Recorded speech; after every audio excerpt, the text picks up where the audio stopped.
Hello everyone, कैसे हैं आप लोग। स्वागत है आप सभी का फिर से हमारे प्यारे से यूट्यूब चैनल नए क्लासेस में। और आज हम लोग पढ़ने जा रहे हैं क्लास 12 की फिजिक्स का तीसरा चैप्टर न्यूटन की बुक से, ठीक है, जिसमें जिसका नाम है वैद्युत लोग। इसके हम लोगों ने 2 लेक्चर अपलोड पहले ही कर दिए हैं, जिसमें हम लोगों ने जो लास्ट लेक्चर था उसमें विभव प्रवणता, वैद्युत द्विध्रुव के कारण अक्ष स्थिति पर किसी बिंदु पर विभव, वैद्युत द्विध्रुव की अक्ष स्थिति पर किसी बिंदु पर विभव, ये सब टॉपिक कवर करे थे। आज का हमारा टॉपिक है वैद्युत द्विध्रुव के कारण किसी बिंदु पर विभव, ठीक है।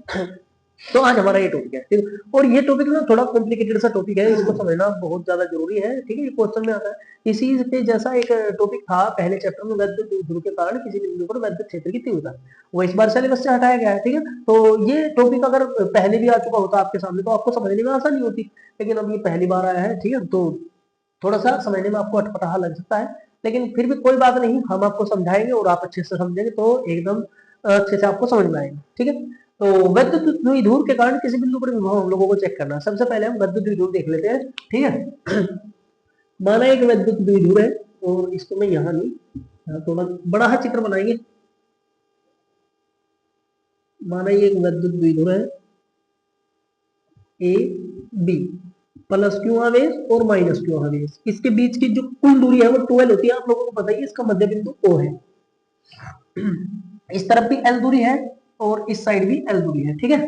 अब सपोज दैट वैद्युत द्विध्रुव तो बन गया, ठीक है। वैद्युत द्विध्रुव के मध्य बिंदु O से थीटा कोण बनाते हुए कोई बिंदु रखा हुआ। अब बिंदु देखो, जैसे कि बिंदु हम कोई बिंदु कह रहे हैं तो बिंदु यहाँ पे भी हो सकता है, यहाँ भी हो सकता है, यहाँ भी हो सकता है, यहाँ भी हो सकता है, कहीं पे भी हो सकता है, ठीक है। बिंदु आप लोग इस वैद्युत द्विध्रुव के चारों तरफ किसी भी दिशा में ले सकते हैं, ठीक है।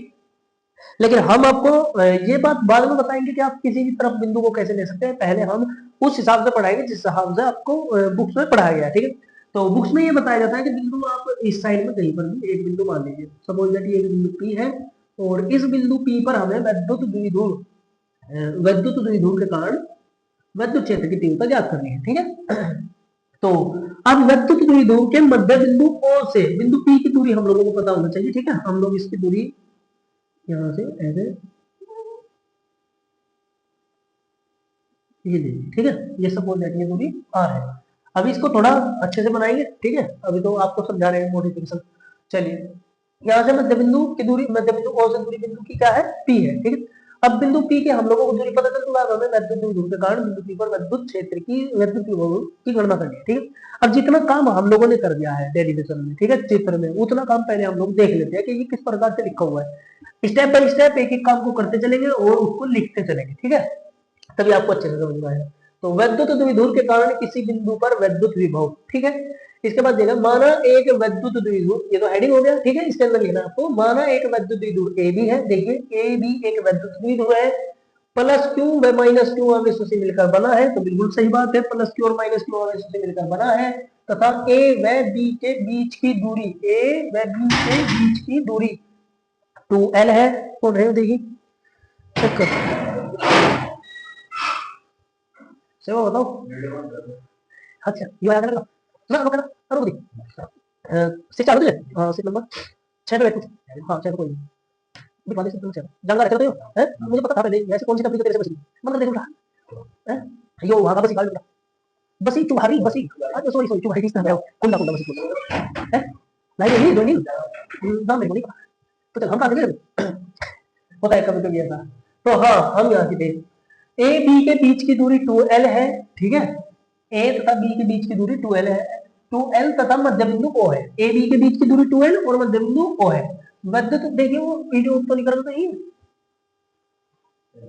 चल रही ना, ठीक है।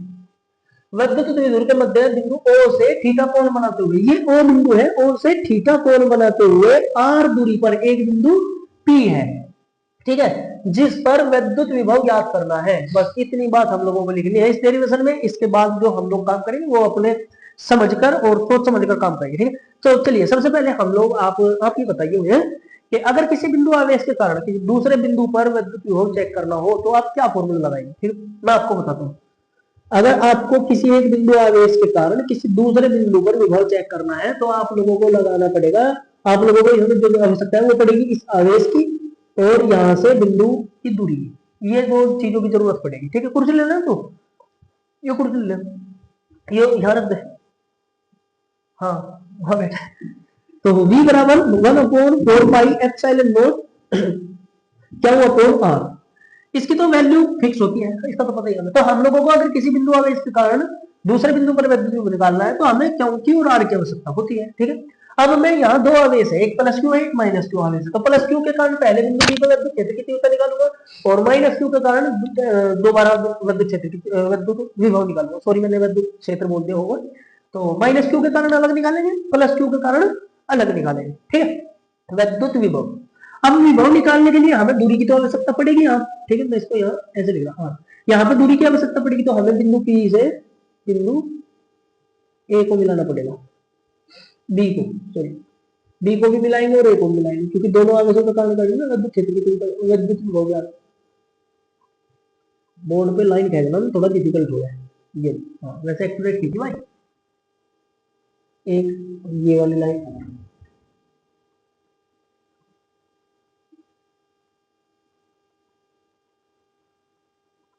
ये लो भैया, ये तो हम लोगों ने आर दूरी मान रखी थी, ठीक है। यहाँ थोड़ा ऊपर भी लिख दू आर दूरी, और एक ये प्लस क्यू से पी तक की दूरी चाहिए हमें।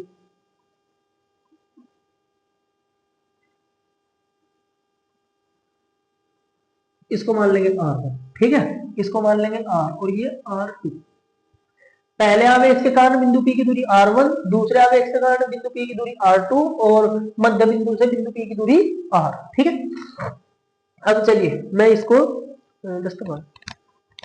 इसको क्लीन कर दूं यहां से, और यहां पे लिखेंगे प्लस क्यू आवेश के कारण बिंदु P पर वैद्युत विभव V1 बराबर 1/4 pi epsilon not Q upon R1 plus Q से बिंदु P तक की दूरी, ठीक है। अब इसके बाद माइनस क्यू आवेश के कारण बिंदु P पर वैद्युत विभव या उत्पन्न वैद्युत विभव भी लिख सकते हैं। मैंने तो यहां डायरेक्ट लिख दिया वैद्युत विभव, आप लोग लिख सकते हैं बिंदु P पर उत्पन्न वैद्युत विभव V2 बराबर 1/4 पाई एप्सिलॉन नॉट क्या हुआ अपॉन R2, ठीक है। देखिए इसी फॉर्मूले को रखा, बस यहाँ पे R1 कर दिया, यहाँ पे R2 कर दिया, ठीक है। अलग अलग दूरियां, अलग अलग बिंदु, अलग अलग आवेश, ठीक है। बिंदु तो एक ही है, आवेश अलग अलग है तो दूरियां भी अलग अलग है। अब हम लोग करेंगे R1 R2 को डिफाइन करना है। चलो R1 R2 को डिफाइन बाद में कर दूंगा, पहले ये कर दूं। दोनों आवेशों के कारण बिंदु P पर कुल वैद्युत विभव V बराबर V1 प्लस V2 यह है, ठीक है। अब ये देखो हम लोग ना इसको करते जाएंगे, जहां जिस चीज की आवश्यकता लगेगी वहां उस चीज को निकालेंगे, उस चीज को डिफाइन वहां पर करेंगे, ठीक है। मैं ऐसा नहीं कि भाई ये पहले निकाल दूं वो पहले निकाल दूं, हम एकदम स्टेप बाय स्टेप जिस चीज की आवश्यकता पड़ेगी हमें उस चीज को हम लोग निकालेंगे बस, ठीक है। तो चलो दोनों बिंदु आवेशों के कारण हो गया, ठीक है। अब V1 प्लस V2 को ऐड करेंगे तो V बराबर V की वैल्यू 1/4 पाई एप्सिलॉन नॉट।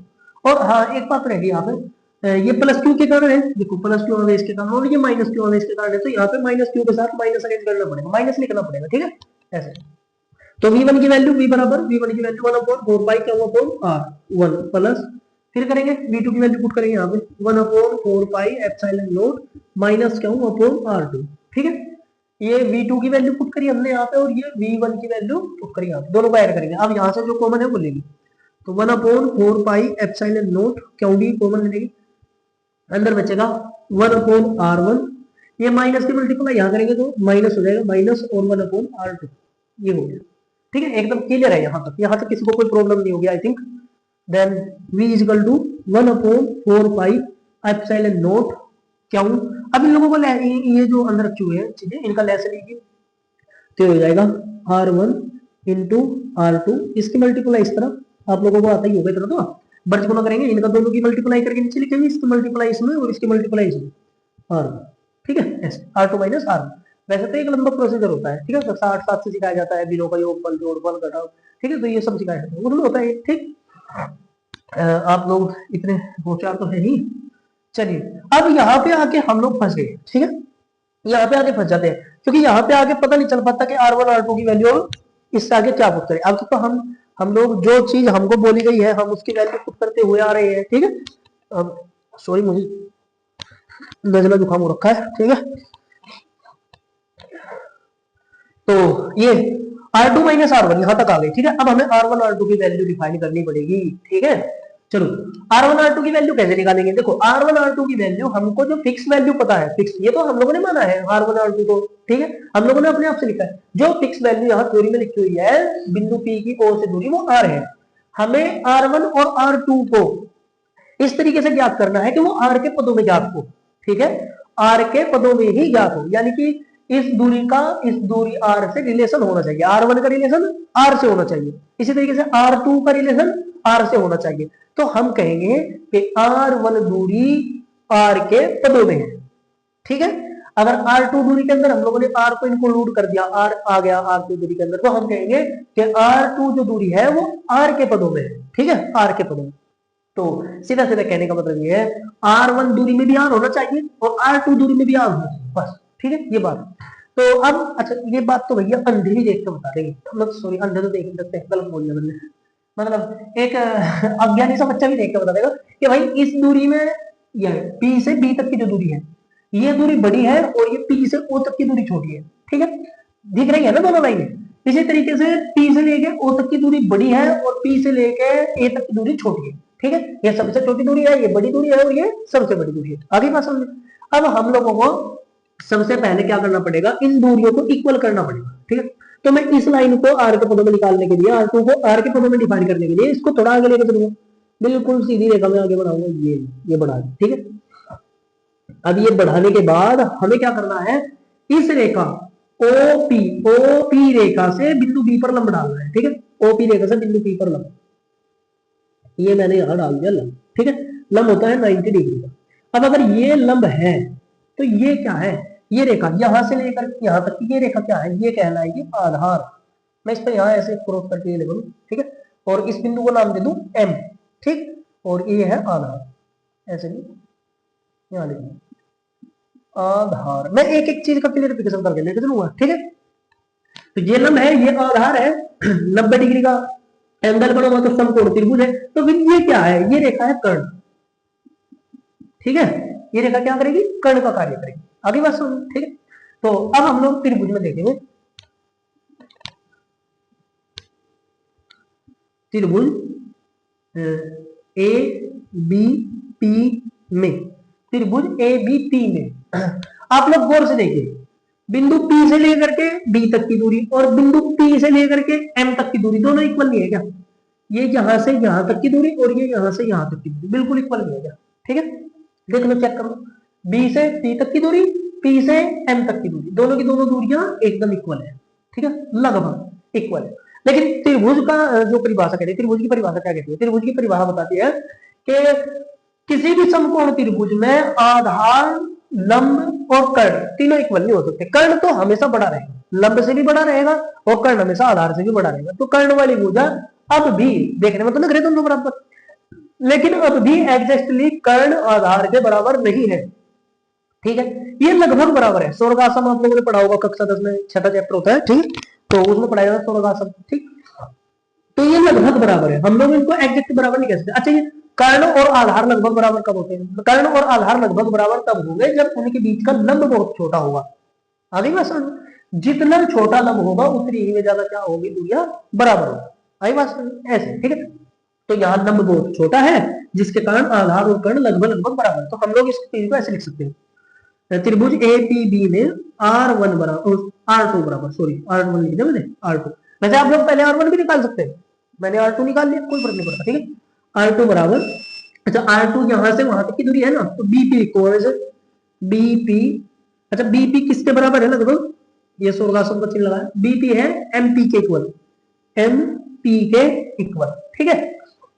अब ये दोनों इक्वल है, चलो R2 बराबर BP, इसका मतलब स्वर्गासम का मतलब है जहां BP लिखा हुआ है वहां पर हम लोग MP लिख सकते हैं, ठीक है। चलिए ये MP की वैल्यू क्या है, यहां से चेक करूंगा एक बार, MP की वैल्यू है ओ से लेकर के पी तक की दूरी आर, ठीक है, ओ से लेके पी तक की दूरी, और यहाँ ओ से लेके एम तक की दूरी। अब ओ से लेके एम तक की दूरी तो हमें पता ही नहीं, बस इतना तो पता है कि ये आधार है, लेकिन इस दूरी का तो नहीं पता, ठीक है। तो अब मुझे यहाँ पे डिफाइन करना पड़ेगा ओ एम, तो उसके लिए मुझे त्रिभुज देखना पड़ेगा, ठीक है। त्रिभुज है हमारे पास B O M, B O M, इस वाले त्रिभुज में देखिए बी ओ एम त्रिभुज में हमारे पास है क्या क्या, हमारे पास केवल और केवल देखिए ये तो लंब है, ये आधार है, तो बी बी ओ एम ये वाला त्रिभुज, ये वाला त्रिभुज देख लीजिए, ठीक है। इस त्रिभुज में आपके पास क्या क्या है, इस त्रिभुज में आपके पास ये लंब है, ये आधार है, तो ये कर्ण है, कर्ण की दूरी है हमारे पास, कर्ण की दूरी कितनी है एल, ठीक है, एल हमारे पास है और आधार हमको निकालना है, ठीक है। अब आधार और कर्ण के बीच में संबंध कौन से टेंजेंट में, मतलब कौन से ट्रिग्नोमेट्री फंक्शन में होता है, वो होता है कोस थीटा में, ठीक है। तो मैं यहां लिख दूं कोस थीटा बराबर आधार बटे कर्ण, आधार बटे कर्ण, then cos theta is equal to आधार क्या है, आधार है ओ से एम, ओ एम। ओ भाई बड़ा जबरदस्त सीन हो रहा है दुकान में, हाँ। तो कहा थे हम cos theta, cos theta O M बराबर ओ एम डिवाइड बाई कर्ण, कर्ण क्या है ओ बी, ओ बी या बी ओ लिख लीजिए, then cos theta is equal two O M की वैल्यू, ओ एम की वैल्यू एल, ठीक है, नहीं ओ एम की वैल्यू तो निकाल लिया, ओ बी की वैल्यू है, ओ बी की वैल्यू एल, एल को इस तरह मल्टीप्लाई में ले लेंगे तो एल कोस थीटा बराबर ओ एम। अब जहां ओ एम लिखेंगे हम लोग, ठीक है, ओ एम के स्थान पर मैं एल कोस थीटा लिख सकते हैं। चलिए ओ एम कहां लिखूंगा मैं, P M P, M P किसके इक्वल है, M P, M P equal है O P plus O M, O P plus O M, ठीक है। चलिए ओ पी की वैल्यू कितनी है, ओ से लेकर पी तक की दूरी आर, प्लस ओ एम की वैल्यू एल कोस थीटा, ठीक है, और ये किसके इक्वल है बी पी के, और बी पी किसके इक्वल है आर टू। तो अब जहां आर टू है, आर टू मतलब बी पी है, और बी पी की जगह हम लोग क्या लिख सकते हैं are plus L cos theta, ये आ गई हमारी आर टू वैल्यू निकल गया, ये आर टू बराबर क्या आ गया एल कोस थीटा, ठीक है। ये हुआ इस तरीके से आर के पदों में आर टू निकालना हम लोगों ने, ठीक है। अब इसी बिल्कुल ठीक इसी प्रकार से हम लोगों को निकालना है ये आर वन, ठीक है। आर वन को कैसे डिफाइन करेंगे, देखो ये जो ओ पी रेखा है, ठीक है, खोल भाई कौन है ये,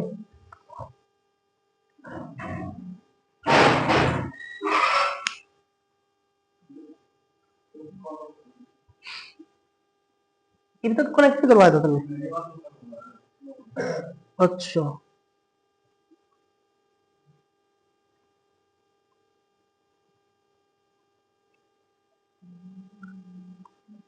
ले देखिए हो गया, देखिए कनेक्ट हो गया, ठीक कर दे भाई। इसमें फिर बताइए चेक करके कहां तक का एरिया,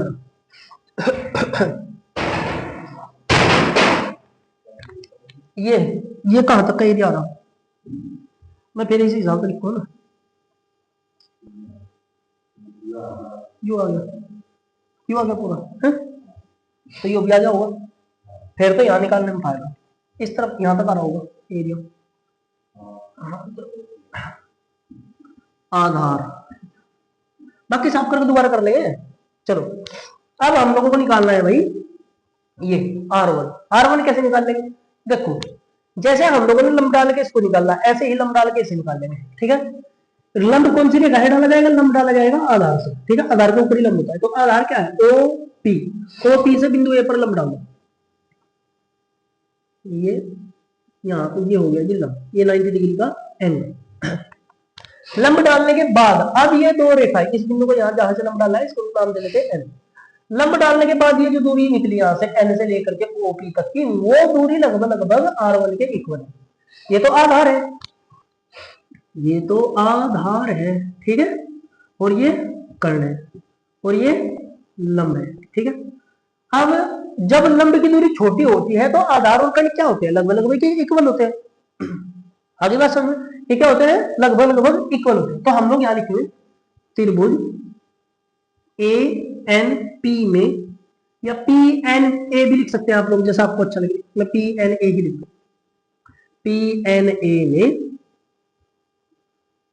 रेखा यहां से आर वन, R1 बराबर, R1 किसके इक्वल है, R1 AP बराबर लगभग बराबर किसके है, NP के, NP लगभग बराबर क्योंकि आधार और कर्ण त्रिभुज की परिभाषा से इक्वल नहीं हो सकते, ठीक है, लेकिन लंब छोटा है तो लगभग बराबर है, तो इसीलिए सर्वगासम का चिन्ह है, ठीक है। अच्छा जी, अब NP किसके इक्वल है, NP OP, O से लेकर P तक की कुल दूरी कितनी है हमारे पास, R OP माइनस, मैं यहाँ लिखूंगा इसके नीचे, NP के नीचे OP ON, ठीक है, ON निकालना पड़ेगा। अब ON किस वाले त्रिभुज में, ON है ये नीचे वाले त्रिभुज में, यहाँ से लेकर के यहाँ तक ये दूरी है, ठीक है। आज जुकाम में थोड़ा दिमाग भी ऐसे ही होगा, काम नहीं कर रहा सही। ये वाला त्रिभुज आप लोग यहाँ देखिए, ये त्रिभुज ये तो लंब है, ये आधार है, तो ये क्या है, ये कर्ण है, ठीक है, ये वाली भुजा कर्ण, कौन से त्रिभुज के लिए, त्रिभुज AON में, AON में, ठीक है, या NA ऐसे भी लिख सकते हैं, NAO में, ठीक है, NAO में cos थीटा बराबर आधार बटे कर्ण, देखिए जो आधार है सब कुछ इसमें, cos थीटा बराबर, इसमें आधार क्या है, इसमें आधार है ON बटे में कर्ण क्या है, कर्ण है हमारे पास इस त्रिभुज में OA, ठीक है। अब cos थीटा बराबर ON बटे में OA की जगह पर क्या लिखेंगे, L, OA की वैल्यू कितनी है, L, देन यहां से L cos थीटा बराबर ON, ठीक है, ON के स्थान पर हम L cos थीटा रख सकते हैं, ठीक है।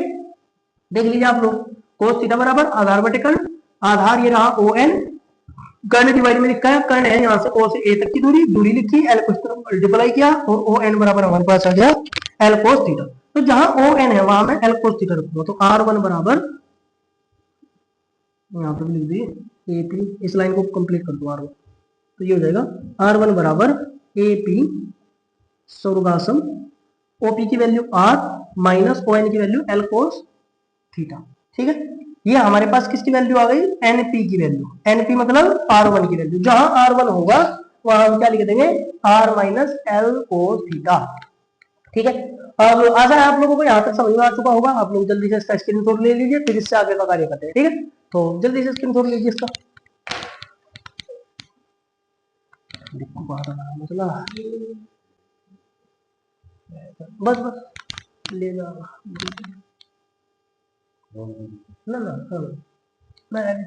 क्या होगा स्क्रीनशॉट, चलिए आप चेक करते हैं, यहाँ पे ये वाली वैल्यू इसमें रखेंगे R1 R2 की वैल्यू, V बराबर 1/4 क्यों, R2 की वैल्यू वहां से चेक कीजिए, R2 की वैल्यू ये यहाँ पे ये है ना R2 की वैल्यू, हाँ ये R plus L cos theta, minus का चिन्ह लगाइए, फिर R1 की वैल्यू रखिए, यहाँ पे R1 की वैल्यू वहां से L R minus L cos theta, ठीक है, देखो डिवाइड बाई R1 की value R minus L cos theta और R2 की value R plus L cos theta.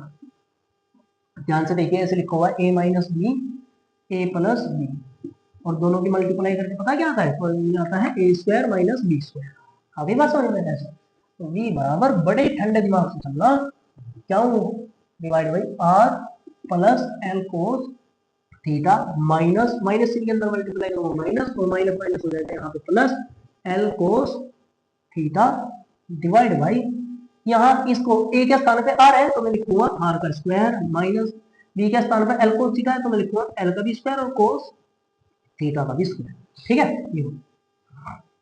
अब हमने R1 R2 की वैल्यू को रख ली है, तो इनका तो कोई, इसको तो साफ कर दो भैया, बारिश का मौसम चला हुआ है, सबके सब बचे रहियो, मैं तो आ गया बारिश की चपेट में, और आज मेरा जो हाल है मारेंगे ड्रोन भी उड़ रहे भाई, रात को ड्रोन वाले नहीं छोड़ देते, कुछ वैसे तबीयत खराब है उसकी वजह से नहीं थी। तो v बराबर 1/4 क्यों, यहाँ R माइनस R प्लस दोनों कैंसिल हो जाएंगे, ये बचेगा L और L, तो ये हो जाएगा L cos theta, L cos 2L cos divide by R square minus L square cos theta. ठीक है, अब इसके बाद v बराबर 1/4 पाई एप्सिलॉन नॉट क्यू, ये इसकी मल्टीप्लाई बाहर करूंगा तो ये हो जाएगा 2ql कोस थीटा। ठीक है, ऐसे डिवाइड में आ जाएगा are square minus L square cos theta. ठीक है, अब यहाँ पर ये सब मल्टीप्लाई में हो गया। ठीक है, अब आप लोग इसको लंब बहुत छोटी दूरी है ना, स्टार्टिंग में बताया था, और ठीक है ये जो एल दूरी होती है एल प्लस है, ये भी बहुत छोटी दूरी है, अति अल्प दूरी है ये। ठीक है, आर की तुलना में आर बहुत बड़ा है और एल बहुत छोटा है, तो इस एल को हम लोग छोड़ देते हैं। आर स्क्वायर बहुत बड़ी दूरी है, एल स्क्वायर बहुत छोटी दूरी है, अतः एल स्क्वायर कोस थीटा को एल स्क्वायर कोस थीटा को करना है नगण्य कर दो, या तो एल स्क्वायर कोस थीटा लिख दो या फिर एल स्क्वायर लिख दो, ऐसे एल स्क्वायर को नगण्य मानने पर क्या हो जाएगा, v बराबर 1/4 पाई एप्सिलॉन नॉट 2ql। देखो ये 2ql तो हम लोग यहाँ पे लिखेंगे, मैं यहाँ पे लिख दूं पहले 1/4 पाई एप्सिलॉन नॉट 2ql बराबर होता है p, तो मैं यहाँ पे लिख दूंगा p, तो ये हो जाएगा p cos theta upon are square, O L R square minus L square cos theta. ये 2ql जो है 2ql के स्थान में मैंने लिखा 2ql बराबर होता है p, तो मैंने p पुट कर दिया। ठीक है, अब इसके बाद ये वाली लाइन लिखेंगे आर स्क्वायर एल स्क्वायर की तुलना में वो छोटा है, तो एल स्क्वायर को नगण्य मान लेंगे। अब जब इसको नगण्य मान लेंगे हम लोग, ठीक है, इसको नगण्य मान लेंगे एल स्क्वायर को, तो एल जीरो हो गया, एल जीरो तो ये सारा कुछ जीरो, तो यहाँ पे आ जाएगा p cos theta divide by are square. ये हमारे द्वारा विद्युत द्विध्रुव के कारण किसी बिंदु पर उत्पन्न विद्युत विभव ज्ञात किया है। ठीक है, यही व्यापक व्यंजक है किसी भी बिंदु पर विद्युत द्विध्रुव की विद्युत विभव ज्ञात करने के लिए। ठीक है, अब बिंदु P को आप लोग यहाँ वहां रख लेते। ठीक है, अब बिंदु P को अगर आप लोग यहाँ रखोगे तो थीटा की वैल्यू, ये जो एंगल है ना ये वाला थीटा, इस थीटा की वैल्यू घट जाएगी। ठीक है, थीटा इस तरफ नीचे की तरफ आ जाएगा। ठीक है, ऐसे बनेगा एंगल, और जैसे जैसे ये बिंदु इस तरफ बढ़ता जाएगा तो थीटा की वैल्यू बढ़ती जाएगी। ठीक है, तो यहाँ क्या होगा, थीटा अगर घटेगा तो जो भी यहाँ पे एंगल बनेगा वो एंगल आपको यहाँ पे पुट करना है। ठीक है, एंगल ज्यादा हो कम हो वो एंगल यहाँ पे पुट करना है। अब दो विशेष कंडीशंस होती है, अगर ये हमारा सूत्र ठीक है तो दो विशेष स्थितियां होती हैं, अगर हमने उनको क्लियर कर दिया तो फिर हमारा सूत्र ये सही है। क्या, पहली विशेष स्थिति, विशेष स्थिति, हाँ पकड़ लीजिए, विशेष स्थिति विशेष स्थिति में क्या करेंगे, यदि विद्युत, यदि बिंदु P विद्युत द्विध्रुव की अक्ष पर हो, अर्थात थीटा बराबर 0 हो, तो फिर क्या होगा, v बराबर 1/4 पाई एप्सिलॉन नॉट p, तो cos 0 की वैल्यू जो होती है, cos 0 की वैल्यू क्या होती है, 1। अगर मैं यहाँ पे 0 पुट कर दूंगा तो ये हो जाएगा 1 की मल्टीप्लाई p में करूंगा क्या आएगा, p नीचे क्या आएगा डिवाइड में, मैं यहाँ पे दिखा रहा आपको, यहाँ दिखा रहा है। ठीक है, अगर मैं यहाँ 0 पुट कर दूंगा तो 0 पुट करके क्या हो जाएगा, 1 की मल्टीप्लाई p में करूंगा तो p। ठीक है, और p की मल्टीप्लाई मतलब एक ही बात है, p अपॉन आर स्क्वायर, तो यहाँ लिखेंगे आर स्क्वायर। ठीक है, और ये जो फॉर्मूला होता है ये होता है निरक्ष स्थिति में विद्युत विभव। ठीक है, और सॉरी अक्षीय स्थिति में विद्युत विभव का विद्युत विभव का व्यापक व्यंजक। ठीक है, इसी तरीके से सेम दूसरी कंडीशन, यदि बिंदु P लंबवर्धक बिंदु अरे क्या लिखा जा रहा, लंबवर्धक बिंदु O से निरक्षीय स्थिति में थीटा बराबर 90 डिग्री, थीटा बराबर 90 डिग्री पर हो, अरे क्या खड़ दो है यो, तो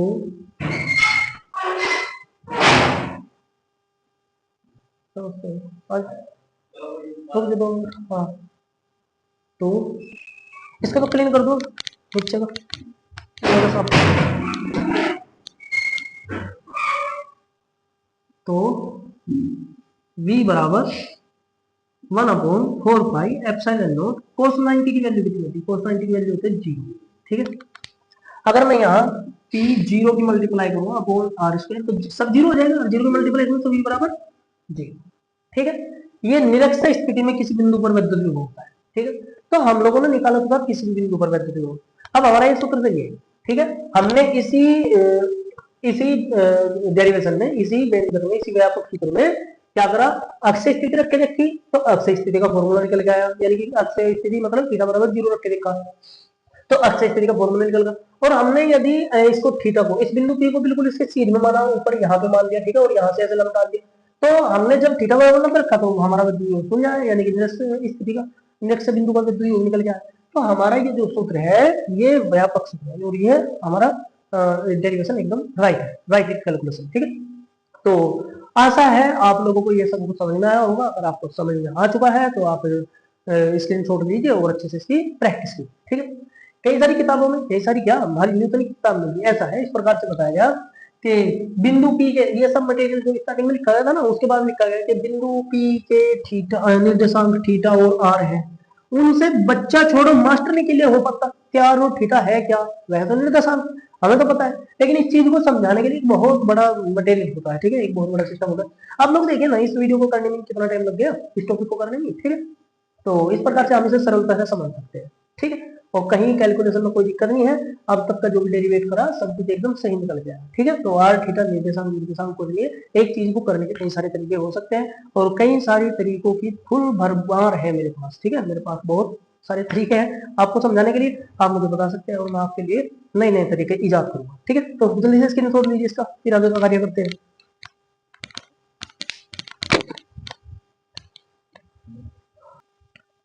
तो अब हमारे पास नेक्स्ट टॉपिक आता है एक समान विद्युत क्षेत्र के अंदर विद्युत द्विध्रुव को घुमाने के लिए कार्य। ठीक है, ये घुमाने में किया गया कार्य। आपको जो प्रश्न पूछा जाएगा एग्जाम में, तो वो पूछा जाएगा आपसे विद्युत द्विध्रुव को एक समान विद्युत क्षेत्र में घुमाने के लिए क्या कार्य करना पड़ता है। उसके बाद इसका अगला जो टॉपिक है वो विद्युत द्विध्रुव की स्थिति जो के ऊपर है। ठीक, तो पहले तो हम लोगों को कार्य निकालना पड़ेगा। ठीक, पहले हम लोग कार्य देख लेते। तो एक समान विद्युत क्षेत्र के अंदर, यहाँ पर पहले चित्र में समझ लीजिएगा, ये एक समान विद्युत क्षेत्र है। यहाँ पे विद्युत क्षेत्र एक समान तब उत्पन्न होता है जैसे कोई प्लस क्यू आवेश हो और इस आवेश से सभी दिशाओं में ये विद्युत बल रेखा निकलती है ना। ठीक है, तो ये विद्युत बल रेखा जब आगे बढ़ाया जाएगा तो एक समान विद्युत क्षेत्र मिलेगा। ठीक है, तो माना ये एक समान विद्युत क्षेत्र है और इस विद्युत क्षेत्र के अंदर कोई विद्युत द्विध्रुव इस प्रकार से रखा है। ठीक है, विद्युत द्विध्रुव की दिशा हमेशा -q से +q आवेश की ओर होती है। ठीक है, और विद्युत क्षेत्र की दिशा भी यही है, विद्युत द्विध्रुव की दिशा -q से +q की ओर, और विद्युत क्षेत्र की दिशा भी वही है। तो दोनों के दोनों एक ही दिशा में, विद्युत क्षेत्र भी उसी दिशा में और विद्युत द्विध्रुव P भी उसी दिशा में है। तो हम लोग कहेंगे P और E वेक्टर और P वेक्टर के बीच में कोई एंगल नहीं है, यानी कि थीटा बराबर 0। जब थीटा बराबर 0 है तो दोनों के दोनों एक दिशा में है, विद्युत क्षेत्र भी और ये विद्युत द्विध्रुव भी, दोनों के दोनों एक दिशा में है। ठीक है, ऐसे। अब इसका मतलब है कि विद्युत द्विध्रुव क्या है, विद्युत क्षेत्र के अंदर सम स्थिति में रखा हुआ है। ठीक है, क्योंकि जब थीटा बराबर 0 है तब विद्युत द्विध्रुव पर कोई भी बल कार्यरत नहीं होगा। ठीक है, इस पर विद्युत द्विध्रुव पर कोई बल कार्य नहीं करेगा।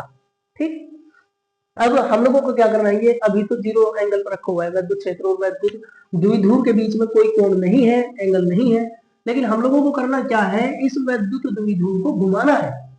इस विद्युत द्विध्रुव को घुमाना है। मान लीजिए इसको थोड़ा सा घुमा देते हैं, यहाँ ऐसे हम लोगों को इसे इतना थोड़ा सा घुमाना है।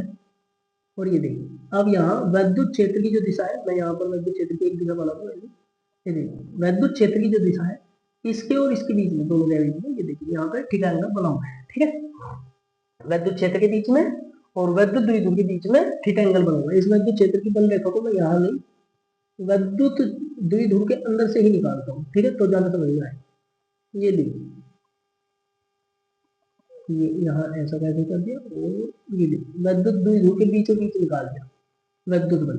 तो ये जो विद्युत बल रेखा है और विद्युत द्विध्रुव है, विद्युत द्विध्रुव की दिशा अब ये है, विद्युत क्षेत्र की दिशा ये E वेक्टर। ठीक है, और ये P वेक्टर। अब इन दोनों के बीच में एंगल है, मान लीजिए D थीटा एंगल है। ठीक है, स्मॉल एंगल, ये कैसा एंगल है, स्मॉल एंगल है, डी थीटा एंगल, छोटा सा एंगल, ठीक। अब हम अगर इस एंगल को बढ़ाएंगे तो इसको और ऊपर घुमाना पड़ेगा, ठीक है। डी थीटा एंगल तो हो गया। ये पहला है, जब वैद्युत द्विध्रुव ऐसे रखा हुआ था, यहाँ पर एक दूसरे चित्र में दिखा दूंगा। जब वैद्युत द्विध्रुव ऐसे रखा हुआ था, प्लस क्यू आवेश माइनस क्यू आवेश, तो थीटा एंगल क्या था, जीरो। वैद्युत क्षेत्र ई वेक्टर और पी वेक्टर दोनों के बीच में एंगल था जीरो। लेकिन अब इसको घुमा करके वैद्युत द्विध्रुव को ऐसे कर दिया गया है, तो यहाँ पर डी थीटा एंगल बन चुका है, ठीक है। अभी मैं इसको और घुमाऊंगा और ज्यादा घुमा करके इसको ऐसा करेंगे, ठीक है, इस तरीके से रखेंगे, तो वैद्युत क्षेत्र की दिशा, वैद्युत द्विध्रुव की दिशा ऊपर हो जाएगी और वैद्युत क्षेत्र की दिशा ये हो जाएगी, तो दोनों के बीच में फिर कितना एंगल बनेगा, फिर 90 डिग्री एंगल बनेगा। आगे ना बात समझ, ठीक है। या थोड़ा सा घुमा के छोड़ देंगे, अभी ऐसे है, इसको ऐसे करके रख देंगे, ठीक है, या फिर ऐसे कर लेंगे, या इसको और भी घुमाया जा सकता है ऐसे। तो मतलब थीटा एंगल तो हम जितना चाहे उतना वैद्युत द्विध्रुव को घुमा सकते हैं, ठीक है। तो सबसे पहले हम लोग क्या करेंगे, इसको डी थीटा घुमाने में जो कार्य है वो ज्ञात करेंगे, ठीक है। अब ये इस वैद्युत क्षेत्र के अंदर कैसे कैसे रखा गया है, पहले उसको व्याख्यान कर लेते हैं, इसको पढ़ लेते हैं, लिख लेते हैं, समझ लेते हैं इसको, उसके बाद आगे का कार्य करेंगे, ठीक है। चलिए, यहाँ लिखा है एक समान वैद्युत क्षेत्र में वैद्युत द्विध्रुव को घुमाने में किया गया कार्य या किए गए कार्य का व्यंजक प्राप्त कीजिए। तो चलिए व्यंजक प्राप्त करते हैं। माना एक वैद्युत द्विध्रुव ए बी वैद्युत क्षेत्र ई के अंदर वैद्युत क्षेत्र में साम्य स्थिति में रखा है। साम्य स्थिति मतलब इस पर कोई भी बल कार्यरत नहीं, अर्थात ई वेक्टर और पी वेक्टर के बीच का कोण थीटा वन, स्टार्टिंग का जो एंगल है वो है थीटा वन, थीटा वन बराबर 0 है। अब हमें वैद्युत द्विध्रुव को वैद्युत क्षेत्र के विपरीत, अब वैद्युत क्षेत्र तो ऐसे है और वैद्युत क्षेत्र की दिशा में ऐसे रखा हुआ है, वैद्युत क्षेत्र के विपरीत ऐसे घुमाना है, वैद्युत द्विध्रुव को क्या है घुमाना है ऐसे, वैद्युत क्षेत्र के विपरीत थीटा टू कोण तक घुमाना है, थीटा टू कोण तक घुमाना है, ठीक है। अब हमें वैद्युत द्विध्रुव को वैद्युत क्षेत्र के विपरीत थीटा टू कोण तक घुमाना है, ठीक है। थीटा टू कोण क्या होगा, थीटा टू कोण ये भी हो सकता है, ठीक है, या मैं यहाँ पे लिख कर थीटा टू के बराबर 90 डिग्री भी हो सकता है, ठीक है, 180 डिग्री भी हो सकता है, 120 डिग्री भी हो सकता है, कोई भी एंगल जो जीरो से बड़ा, ठीक है, जो क्या हो, थीटा टू हमेशा क्या होना चाहिए, जीरो से बड़ा होना चाहिए, कोई भी एंगल ले लीजिए। आगे बात समझ, जिस भी एंगल तक आप चाहें वहां तक घुमा सकते हैं। तो थीटा टू अभी साइलेंट रखेंगे, थीटा टू का ओपन नहीं करेंगे, थीटा टू 90 डिग्री है, 180 डिग्री है, 360 डिग्री है या 270 डिग्री है, उसको अभी सीक्रेट रखेंगे, ठीक है। चलिए, जब वैद्युत द्विध्रुव को वैद्युत क्षेत्र में घुमाया जाता है तो वैद्युत द्विध्रुव पर एक बल युग्म आघूर्ण लगता है। जब वैद्युत क्षेत्र के अंदर वैद्युत द्विध्रुव को घुमाया जाता है तो वैद्युत द्विध्रुव पर एक बल युग्म आघूर्ण तो लगता है, ठीक है, या कार्यरत, यहाँ पर लिख सकते हैं आप लोग कार्यरत होता है, कार्यरत होता है, लगता है भी लिख सकते हैं। तथा टो बराबर ई पी साइन थीटा, ये टो की वैल्यू है, ये है वो बल जब वैद्युत द्विध्रुव को घुमाया जाएगा ना, वैद्युत द्विध्रुव यहाँ पर प्लस क्यू आवेश होगा और यहाँ पर माइनस क्यू आवेश होगा, तो इस पर दो बल कार्य करेंगे, एक बल इस तरफ इसको वैद्युत क्षेत्र की विपरीत दिशा में खींचेगा और एक बल इसको वैद्युत क्षेत्र की दिशा में आगे की तरफ धक्का देगा, ठीक है, एफ डैश, एक बल सीधी दिशा में एक बल विपरीत दिशा में, ताकि वैद्युत द्विध्रुव अपनी स्थिति में ही रहे, ठीक है, ऐसे। लेकिन हम लोगों को तो इसको घुमाना है ना, ऐसे घुमाना है, तो हमें बल के विरुद्ध कार्य करना पड़ेगा। आगे बात समझ में, बल के विरुद्ध कार्य करना पड़ेगा। अच्छा, बल के विरुद्ध कार्य करना है तो अब हमें बल के विरुद्ध जो हम कार्य करेंगे वो कार्य निकालना है। चलिए, अब माना वैद्युत द्विध्रुव को डी थीटा छोटा एंगल, ठीक है, डी थीटा कोण तक घुमाया जाता है, तो वैद्युत द्विध्रुव को डी थीटा कोण तक घुमाने में किया गया कार्य डी डब्ल्यू, ठीक है। अगर हम लोग वैद्युत द्विध्रुव को छोटे एंगल तक घुमाएंगे, डी थीटा एंगल तक घुमाएंगे, तो हमें छोटा सा ही तो कार्य करना पड़ेगा, उसको लिखा डी डब्ल्यू, ठीक है, डी वन बराबर बल के बराबर क्या होता है, ओ सॉरी मैंने गलत बोल दिया, कार्य के बराबर क्या होता है, कार्य के बराबर होता है बल गुणा विस्थापन, ठीक है। तो यहाँ पर देखिए वैद्युत द्विध्रुव पर लगने वाला बल गुणा विस्थापन। अब ये विस्थापन क्या है, यहाँ पे विस्थापन वो दूरी है जो हम लोगों ने वैद्युत द्विध्रुव को घुमाने में तय कर दी।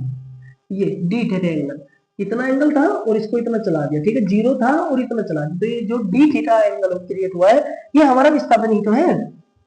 देन डी डब्ल्यू बराबर तो into D theta, D W बराबर टो की value P E sine theta into D theta. अब यदि वैद्युत द्विध्रुव को थीटा वन क्या था हमारे पास, यहाँ पे लिखा हुआ भी है, थीटा वन क्या था, 0 डिग्री से हम लोग को थीटा टू तक घुमाना पड़ेगा, ठीक है, थीटा टू तक घुमाना है, थीटा टू में 90 डिग्री भी आएगा, यहाँ पे थीटा टू में 90 डिग्री भी आएगा, 180 भी आएगा, 270 भी आएगा, ठीक है, और 360 भी आएगा, सब आएगा, ठीक है। अब यदि वैद्युत द्विध्रुव को थीटा वन बराबर 0 से थीटा टू बराबर 90, 180 कोमा डैश आदि कोणों तक घुमाया जाए, इसको क्लियर कर दो है, इसको क्लियर कर जाए, तो थीटा वन से थीटा टू कोण तक वैद्युत द्विध्रुव को घुमाने में किया गया कुल कार्य, ठीक है, कुल कार्य क्या, थीटा वन से थीटा टू तक हम लोग को घुमाना है, डी डब्ल्यू बराबर यहाँ पे उस चीज का समाकलन किया जाएगा जिस चीज को हम लोग चेंज नहीं कर, जिन चीजों को हम चेंज कर सकते हैं, जिसको चेंज नहीं किया जाएगा उसका समाकलन नहीं होगा। देखिए वैद्युत द्विध्रुव आघूर्ण जो पी है वो तो एक बार जो है वो चेंज नहीं हो सकता, तो पी एग्जिस्ट बार रहेगा, ठीक है। ई जो है वैद्युत क्षेत्र जो पी है, ई भी जो एक बार क्रिएट होगा, वैद्युत क्षेत्र जो हो है, जो ई है वो वैद्युत क्षेत्र ही रहेगा। अब बताइए आप लोग वैद्युत द्विध्रुव को ऐसे घुमाएंगे, कैसे भी घुमाएंगे, वैद्युत क्षेत्र पे क्या फर्क पड़ेगा, तो वैद्युत क्षेत्र एग्जिस्ट है, मतलब एक ही है, ठीक है, तो पी ई, ठीक है, पी ई का समाकलन नहीं होगा क्योंकि ये चेंज नहीं हो रहे हैं। समाकलन किसका होगा, समाकलन होगा एंगल का, थीटा वन से थीटा टू साइन थीटा। देखिए अभी एंगल 0 था, अब घुमाया तो डी थीटा हो गया, अब और घुमाएंगे तो डी थीटा 2 हो जाएगा, ठीक है, अब और घुमाएंगे तो थीटा एंगल बढ़ता जाएगा, ठीक है। चेंज क्या हो रहा है, ना तो वैद्युत द्विध्रुव चेंज हो रहा, ना वैद्युत क्षेत्र चेंज हो रहा है केवल थीटा एंगल, ठीक है। तो यहाँ पे इस चीज का समाकलन होगा, ठीक है, sine theta into D theta.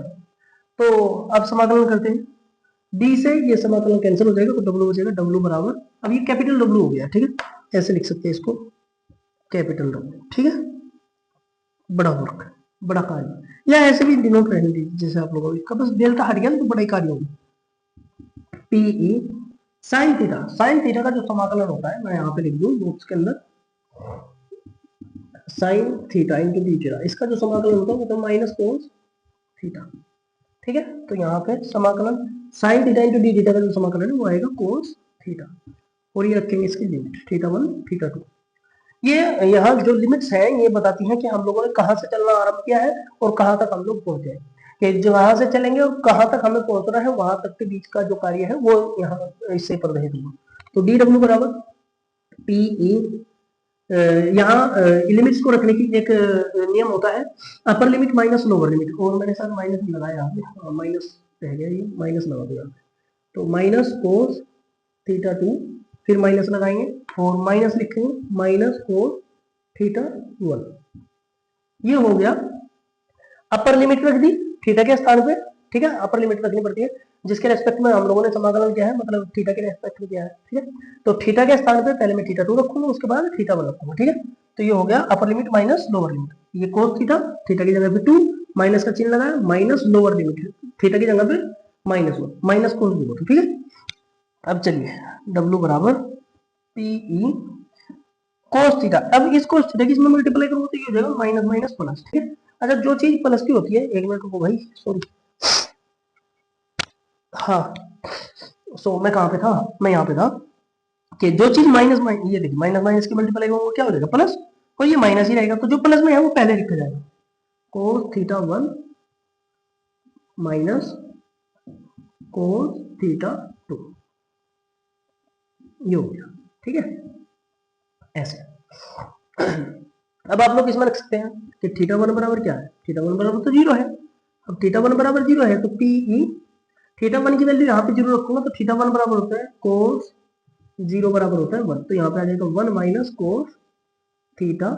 ठीक है, अच्छा यहाँ पे थीटा वन की जगह पे तो जीरो रख दिया और थीटा के स्थान पे मैं यहाँ पे रख देता हूँ ऐसे थीटा टू बराबर थीटा, कोई भी एंगल। ठीक है, थीटा टू बराबर थीटा। तो चलिए हमने यहाँ पे एंगल क्रिएट कर दिया।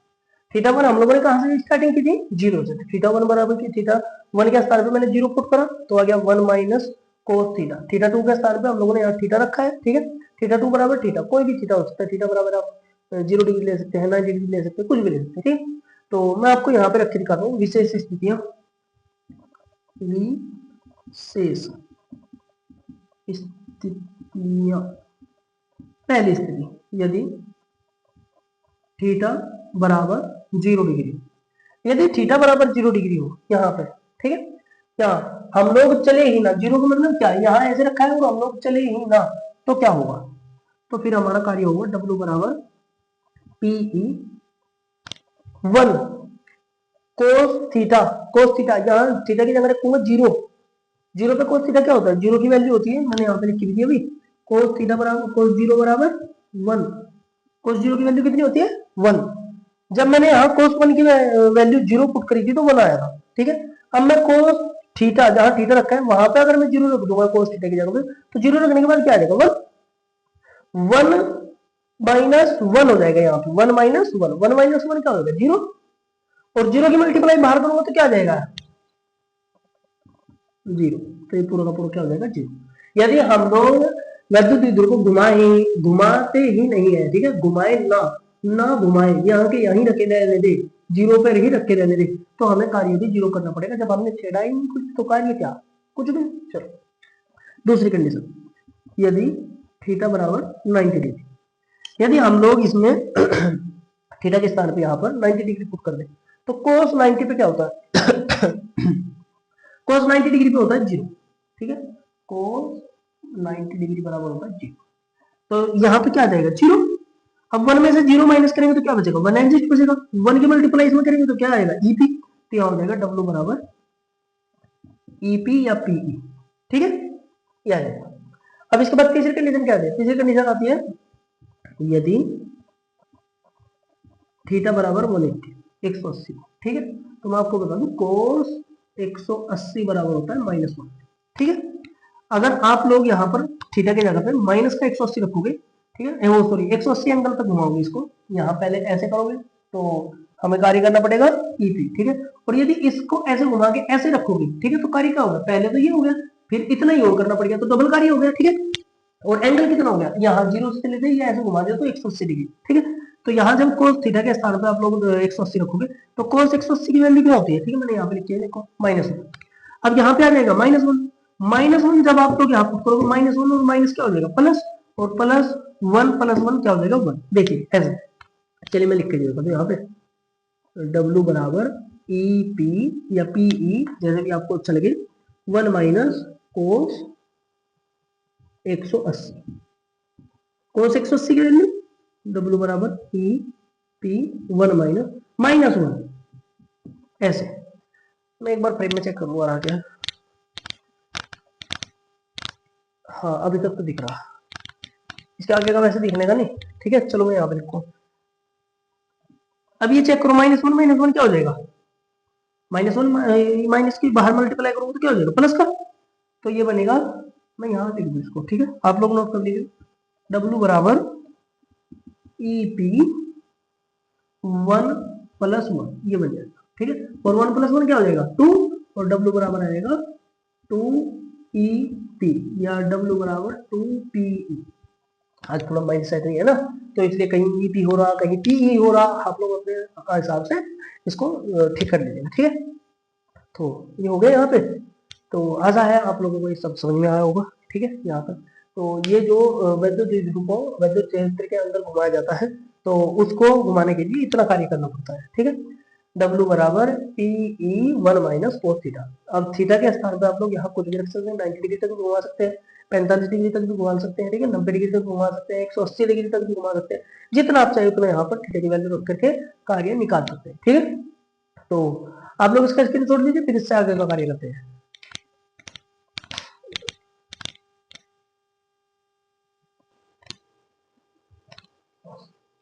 कैसे आप लोग ये जो वीडियो अभी आप लोगों ने देखा है, इसमें बीच में कटा गया और मैं कपड़े भी चेंज करके आ गया। तो इसमें वीडियो 2 पार्ट में बना है, ये वीडियो टोटल का टोटल, और ये टोटल वीडियो 2 पार्ट में इसलिए बना है क्योंकि आप लोगों को पता है मुझे जुकाम हुआ था। तो अचानक मेरी मतलब अचानक क्या, उस टाइम में मेरी जब मैं वीडियो बना रहा था ना, पिछला जो टॉपिक पढ़ा आप लोगों ने कार्य के बारे में, वैद्युत विद्युत को वैद्युत क्षेत्र के अंदर घुमाते हैं तो कार्य करना पड़ता है, तो उस समय मेरी काफी तबीयत खराब थी।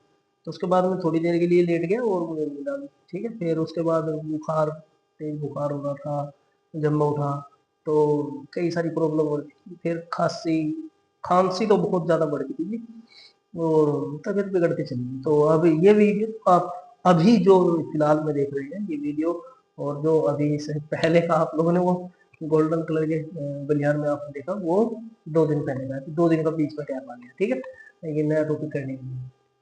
तो अभी हमारा जो टॉपिक है, एक लास्ट टॉपिक बचा हुआ था, तो उसी वीडियो में मैं ऐड करके दोनों में एक साथ डालना।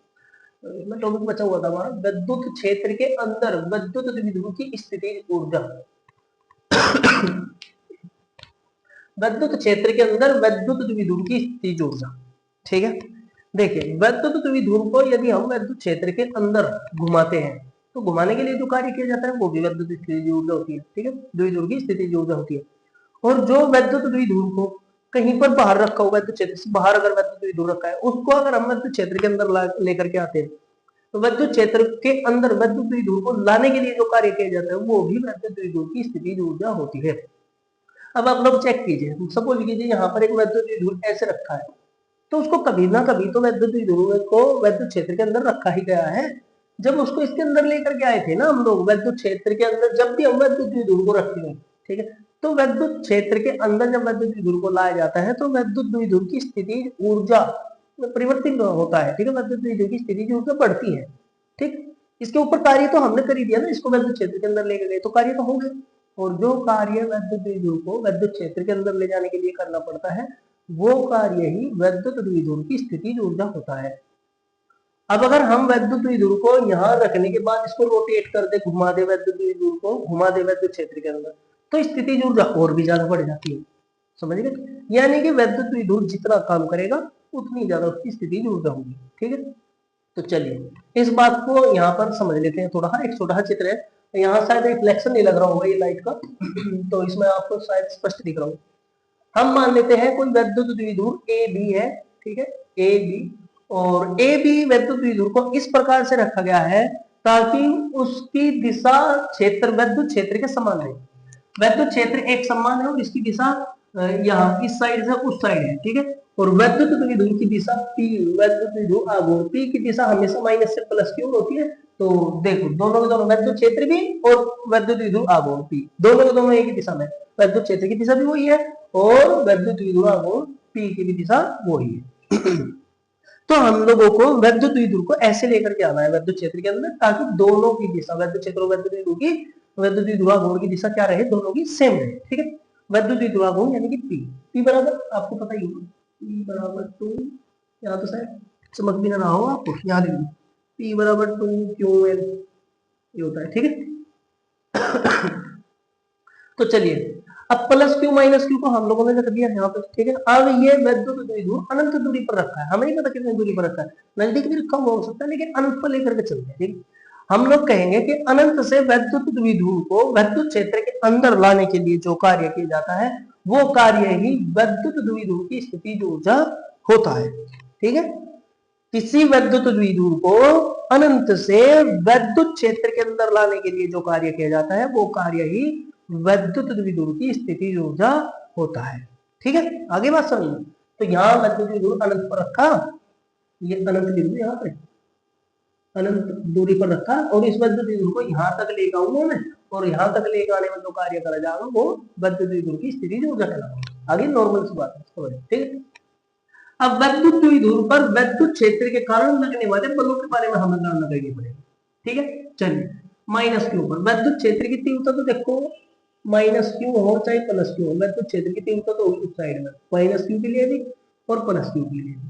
अब माइनस क्यू पे विद्युत क्षेत्र की तीव्रता ई के विपरीत दिशा में बल लगेगा इस साइड में, तो ये होगी बल की दिशा एफ इस साइड में, ठीक है। ई उस साइड में और एफ इस साइड में। आगे बात समझो। अब विस्थापन चेक करो, विस्थापन हमें किस साइड करना है, विस्थापन यानी कि दूरी किस तरफ चलनी है, विस्थापन भी हमें इसी साइड चलना है। डी डिस्टेंस, डिस्टेंस भी हमें इसी तरफ कवर करना है, ठीक है। हमको चलना भी इसी तरह, बल की दिशा में ही चले, ठीक है। प्लस क्यू, प्लस क्यू पर विद्युत क्षेत्र की तीव्रता बाहर की ओर, इस पर बल की दिशा भी बाहर की ओर, ठीक है, उसी साइड। प्लस क्यू को तो विद्युत क्षेत्र क्या करेगा, धक्का देगा ना, तो प्लस क्यू विद्युत क्षेत्र को धक्का देगा, इस पर बल भी पड़े की तरफ भी लगेगा, बाहर की तरफ भी लगेगा। विद्युत क्षेत्र की तीव्रता भी बाहर की ओर और बल भी बाहर की ओर, दोनों चीजें बाहर की, ठीक है। लेकिन इसमें डिस्टेंस, डिस्टेंस जो हम कवर करेंगे, दूरी जो तक कवर करेंगे वो उल्टी साइड में करेंगे। बल तो लग रहा है उस साइड में और चलेंगे किस साइड में, इस साइड में, इस दिशा में, इस दिशा में चल रहा है, ठीक है। बल लगाएंगे उस तरफ और चलेंगे इस तरफ। तो अब विद्युत क्षेत्र की तीव्रता के कारण जो फोर्स लग रहा उस साइड प्लस क्यू में, हमें उसके विपरीत प्लस क्यू को लेकर आना। विद्युत क्षेत्र धक्का दे रहा है, हम कह रहे हैं अंदर लेकर आना, तो प्लस क्यू के ऊपर किसी बाह्य कर्ता द्वारा कार्य करा जाएगा, यानी हम उसका कार्य करेंगे, हम उसको लेकर आएंगे अंदर तक। जबकि माइनस क्यू का क्या है, माइनस क्यू को विद्युत क्षेत्र अपनी ओर खींच रहा, अपनी ओर खींचेगा क्योंकि इसका फोर्स लगेगा माइनस क्यू। माइनस क्यू को क्या करता है, विद्युत क्षेत्र अपनी ओर आकर्षित करता है, खींच लेता है माइनस क्यू। माइनस क्यू को तो विद्युत क्षेत्र अपने आप खींच लेगा, लेकिन प्लस क्यू को धक्का देगा तो प्लस क्यू को हम लेकर आएंगे, बाह्यकर्ता द्वारा कार्य करा जाएगा और प्लस क्यू को यहाँ तक लेकर के आया जाएगा। आ गई बात समझ में, प्लस क्यू को हम लेकर आएंगे, माइनस क्यू खुद का खुद आ जाएगा, ठीक है। अब ये जो यहाँ पर बातें लिखी है अब तक की, ठीक है, इन बातों को हम लोगों ने यहाँ पर पहले से ही नोट करके लिखा है ताकि समय ज्यादा ना लग पाए, ठीक है, इसलिए लिखा है, ठीक। अब एक छोटी सी बात हो रहा है उसको और समझ लो, ठीक। यहाँ कहीं स्पेस, हाँ यहाँ ठीक है, इतने इतने बॉक्स में हो जाएगा। चित्र वही है, बस आपको थोड़ा सा यहाँ पर समझना। देखिए यहाँ पर विद्युत क्षेत्र ई है, जैसा वहां पर उसी का थोड़ा है एक स्वरूप बना रहा हूं, ठीक, जैसा वहां से। अब विद्युत क्षेत्र है, विद्युत द्विध्रुव है यहाँ पे कोई माइनस क्यू और प्लस क्यू और बीच की दूरी 2 है। अब अगर इस विद्युत द्विध्रुव को यहां से लेकर के मैं यहां तक आ गया, ठीक है, विद्युत क्षेत्र के अंदर यहां तक लेकर आ गया, यहाँ इसका माइनस क्यू, यहाँ इसका ये प्लस क्यू और बीच की दूरी 2l, ठीक है, ये बीच की दूरी 2l। अब आप लोग चेक कीजिए, विद्युत द्विध्रुव को, इस विद्युत द्विध्रुव को यहां तक लेकर आना, माइनस क्यू आवेश यहां आ जाएगा। जब माइनस क्यू आवेश यहां आ जाएगा अनंत से चल के माइनस क्यू आवेश यहां आ जाएगा, तो प्लस क्यू तो नहीं पहुंचा भी, माइनस क्यू आवेश तो चलो यहां पहुंच गया, ठीक है, माइनस क्यू आवेश तो यहां तक पहुंच गया विद्युत क्षेत्र तक, लेकिन प्लस क्यू आवेश तो अभी बचा हुआ है। प्लस क्यू को अभी कितनी दूरी और चलनी पड़ेगी, देखो माइनस क्यू ने यहां से यहां तक कितनी दूरी करी, माइनस क्यू ने दूरी तय कर दी इनफिनाइट, ठीक है, और प्लस क्यू ने कितनी दूरी तय करी, इनफिनाइट माइनस 2l। अभी इनफिनाइट दूरी तय करने में 2l दूरी बाकी है, अभी इनफिनाइट दूरी तय करने में प्लस क्यू को कितना चलना पड़ेगा और 2l दूरी होगी। अगर प्लस क्यू को मैं धक्का दे दूं, इस साइड से धक्का दे दूं, आगे की तरफ धक्का दे दूं, ठीक है, आगे की तरफ धक्का दे दूं, तो ये जो माइनस क्यू आवेश है ये और आगे खिसकेगा, इसको और आगे चलना पड़ेगा। अब इसने जब इनफिनाइट दूरी तय कर ली, इसने इनफिनाइट दूरी तय कर ली माइनस क्यू ने, और मैं इसको पुश करूंगा आगे की तरफ, आगे की तरफ ये चलेगा, तो आगे की तरफ चलने पर ये 2l दूरी और ज्यादा तय करेगा, 2l दूरी और ज्यादा तय करेगा। तो माइनस क्यू ने कितनी दूरी तय करी, इनफिनाइट तो करी है, इनफिनाइट तो करी ही है, हम प्लस क्यू को अंदर ले जा रहे हैं, अंदर ले जा रहे हैं, तो माइनस क्यू को 2l और दूरी तय करनी पड़ेगी। तो माइनस क्यू ने जो दूरी तय करी वो दूरी है इनफिनाइट प्लस 2l, अनंत से 2l दूरी ज्यादा तय करी, जबकि प्लस क्यू ने तो अब तक 2l दूरी तय नहीं की, इनफिनाइट दूरी भी कवर नहीं करी प्लस क्यू ने। तो प्लस क्यू दूरी कब करेगा इनफिनाइट तय, जब करेगा जब ये विद्युत क्षेत्र के अंदर आ जाएगा, ठीक है। तो यहाँ मैं एक छोटा सा डायग्राम यहीं पे भी बना देता हूँ। अगर हम इस थोड़ा यहाँ पे बनाऊंगा, इस विद्युत द्विध्रुव को यहाँ लेके आ जाना है माइनस क्यू और ये हो गया इस तरफ प्लस क्यू और बीच की दूरी 2l। अगर ये विद्युत द्विध्रुव का ये माइनस क्यू आवेश इसके अंदर आ जाता है, विद्युत क्षेत्र के समीप आ जाता है, तो देखो इसने तो अनंत दूरी तय कर ली, लेकिन इसने नहीं करी अब तक, इसको अभी 12 दूरी और चलना पड़ेगा, और इसको अगर 12 दूरी और चलना है तो माइनस क्यू को भी आगे आना पड़ेगा, और जब माइनस क्यू यहाँ आएगा, ठीक है, जब माइनस क्यू आवेश यहाँ आ जाएगा तब जाके ये प्लस क्यू आवेश, यहाँ पे प्लस क्यू आवेश क्या कर पाएगा, इनफाइनाइट दूरी तय कर पाएगा प्लस क्यू, तब जाके इनफाइनाइट दूरी तय कर पाएगा प्लस क्यू। आगे बात समझ में, अनंत से चलेगा, इनफाइनाइट दूरी कब होगी, जब ये 12 अंदर तक आ जाए, ये बात, ठीक है। अब प्लस क्यू ने तो इनफाइनाइट दूरी ही तय करी, इस माइनस क्यू के द्वारा कितनी होगी, इनफाइनाइट प्लस 2n, तो माइनस क्यू को एक्स्ट्रा दूरी चलनी पड़ी, समझ में आ गई होगी बात। माइनस क्यू आवेश को एक्स्ट्रा 12 दूरी तय करनी पड़ी, ठीक है। माइनस क्यू ने इनफाइनाइट तो करी है, लेकिन इनफाइनाइट से भी ज्यादा 12 दूरी और अधिक तय करनी पड़ी, ठीक है। तो अब माइनस क्यू के द्वारा किया गया जो कार्य है और प्लस क्यू के द्वारा इनफाइनाइट दूरी को करने में जो कार्य है, वो दोनों को कार्य हमें निकालना पड़ेगा, ठीक है। और मैं आपको ये चीज यही निकाल के दिखाता हूँ, कहा गया साफ कैसे करूँ, अच्छा ये रहा, देखो ये किताबों में, बुक्स में, न्यूटन की हो बुक्स चाहे किसी भी प्रकाशन की हो, सिर्फ और सिर्फ लिख कर दे दिया जा कि माइनस क्यू के द्वारा किया गया कार्य और प्लस क्यू के द्वारा किया गया कार्य शून्य हो जाता है, ठीक है। लेकिन प्रूफ भी तो होना चाहिए ना, आपको पता भी तो चलना चाहिए। मैं एक बार ये बात चेक करूँ, इसमें आ रहा क्या, कवर अप हो रहा क्या फ्रेम में, हाँ जी अच्छे से कवर हो जाएगा, ठीक है ठीक है, बहुत बढ़िया। और बल्कि यहां तक लिख सकता हूँ मैं इसमें, चलो माइनस क्यू के द्वारा किया गया कार्य और ये प्लस क्यू के द्वारा किया गया कार्य, हम लोग पहले चेक करेंगे दोनों के द्वारा किया गया कार्य निकाले कैसे जाएंगे। देखो इसमें मैं लिख रहा W1, इसके मैं लिख रहा W2 बराबर, दोनों के द्वारा किया गया कार्य W1। अच्छा दोनों के द्वारा जो इनफाइनाइट दूरी तय करी गई ना, उसका कार्य निकालना हमें। प्लस क्यू ने इनफाइनाइट दूरी तय करने में कितना कार्य करा, और माइनस क्यू ने इनफाइनाइट दूरी तय करने में कितना कार्य करा, ठीक है। ये जो 2l दूरी इसने माइनस क्यू ने अलग से चली, माइनस क्यू ने 2l दूरी जो एक्स्ट्रा चली, इसका चला हुआ कार्य मैं अलग से निकालूंगा। पहले मैं निकालूंगा माइनस क्यू ने इनफाइनाइट दूरी चलने में कितना कार्य करा और प्लस क्यू ने इनफाइनाइट दूरी चलने में कितना कार्य करा, ठीक है। तो ये देखिए यहाँ पे W1 बल का फॉर्मूला जो हुआ है भाई, बल का फॉर्मूला हुआ है बल, सॉरी कार्य का जो फॉर्मूला हुआ है वो हुआ है बल गुणा विस्थापन। तो देखो माइनस क्यू आवेश पर जो बल लगा हुआ है ये रहा F, ठीक है। F की डायरेक्शन किस तरफ है, इस तरफ, माइनस क्यू का डायरेक्शन इस साइड है, बल तो हमें पता है ये रहा F, ये लो मैं यहाँ लिख दूं F, ठीक है, इंटू डी विस्थापन, विस्थापन यहाँ से यहाँ, ये जो डिस्टेंस है, डिस्टेंस विस्थापन डी से डिनोट करते हैं, डी की जगह आप दूरी लिख दीजिए, ठीक है। डी मतलब इनफाइनाइट दूरी, ठीक है, फिलहाल तो मैं डी लिख रहा है, इनफाइनाइट तो बाद की बात है। तो F इंटू डी बल गुणा विस्थापन, ये कार्य का फॉर्मूला होता है। इसी प्रकार यहाँ प्लस क्यू के कार्य भी होगा, ठीक है। अच्छा जी प्लस क्यू के लिए भी हम फॉर्मूला लिखेंगे, प्लस क्यू पर बल लग रहा ये रहा इस साइड में, उस साइड में बल लग रहा और डिस्टेंस इस साइड में, तो F इंटू डी, डी की जगह हम क्या पुट कर सकते हैं, इनफाइनाइट दूरी, ठीक है। चलिए इसके बाद दोनों बराबर है, इक्वल है, दोनों ने इनफाइनाइट दूरी की। अच्छा बल की दिशा अलग अलग है, बस यहाँ पे फोर्स उस साइड है, यहाँ पे फोर्स इस साइड है, बाकी फोर्स भी दोनों पे इक्वल लगेगा क्योंकि दोनों आवेश इक्वल है, प्रकृति तो अलग अलग है, ठीक है। अच्छा डिस्टेंस भी दोनों का सेम है। अब यहाँ पे हम लोग F बराबर होता है, तो मैं आपको बता दूं यहाँ पे लिखा था F बराबर होता है QE, ठीक है, विद्युत क्षेत्र की परिभाषा से, विद्युत क्षेत्र में E बराबर होता है F अपॉन Q, तो यहाँ से विद्युत क्षेत्र की परिभाषा से हम लोग लिख सकते हैं F बराबर QE, ठीक है। आप लोग यही मतलब यहाँ पे स्पेसिंग है ना, तो आप यहाँ वो चीज यहीं कहीं नोट करके लिख लीजिए, ये रफ कार्य है वैसे सारा का सारा, ठीक है। तो F की जगह हम लोग लिख सकते हैं QE इंटू डी, F की जगह QE इंटू डी बराबर F की जगह यहाँ पे भी QE इंटू डी।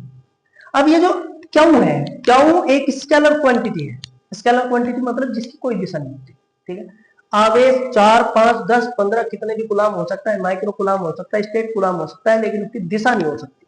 विद्युत क्षेत्र की दिशा होती है ऐसा, अगर विद्युत क्षेत्र बाएं से दाएं, दाएं से बाएं, प्लस से माइनस, माइनस से प्लस, विद्युत क्षेत्र की दिशा होती है।